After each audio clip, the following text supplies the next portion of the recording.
Assalamualaikum. Okey tuan, saya nak update WQW8116. Okey, tuan mengadu kat saya van ni semput Van semput, saya dah buat cek. Yang pertama saya jumpa ni. Ni saya jumpa. Buka Ni yang pertama saya jumpa yang ni. So saya akan ganti cap dulu. Cap dengan kabel plug.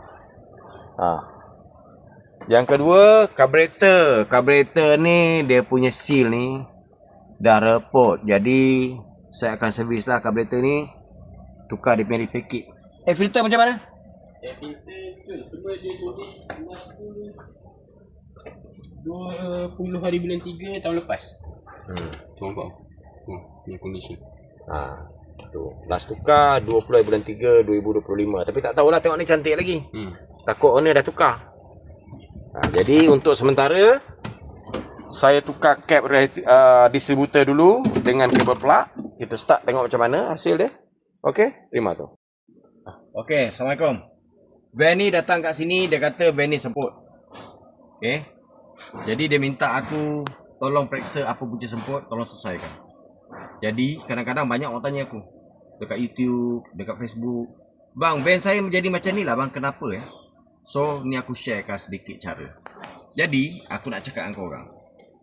Van ni, dia tak ada ECU, dia tak ada komputer, dia tak ada sensor. Kita yang jadi ECU dia.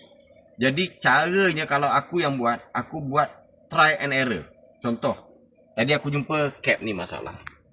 Cap ni dia punya tu, wire kabel dah putus.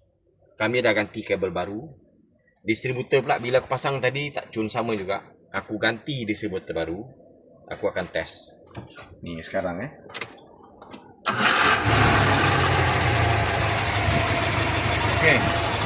Sekarang start dah senang Memang dah senang start, dah senang hidup. Cuma satu je aku tak puas tadi. Kau dengar.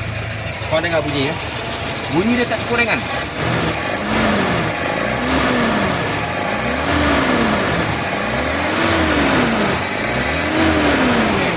Bunyi dekat situ yang aku dengar, dia bunyi dia agak sebu. Dia tak, kau tekan tu dia tak ringan. Sepatutnya bila kau tekan wang, dia serak. Ni tak. Jadi apa yang aku akan buat lagi? Aku akan buat servis karburator. Sebab macam aku cakap tadi, ini dah lama sangat Dia dah koyak, abuk dah masuk dalam. Lepas tu muncung ni pun dah kotor. Mungkin sebelum ni dia tak berapa jaga.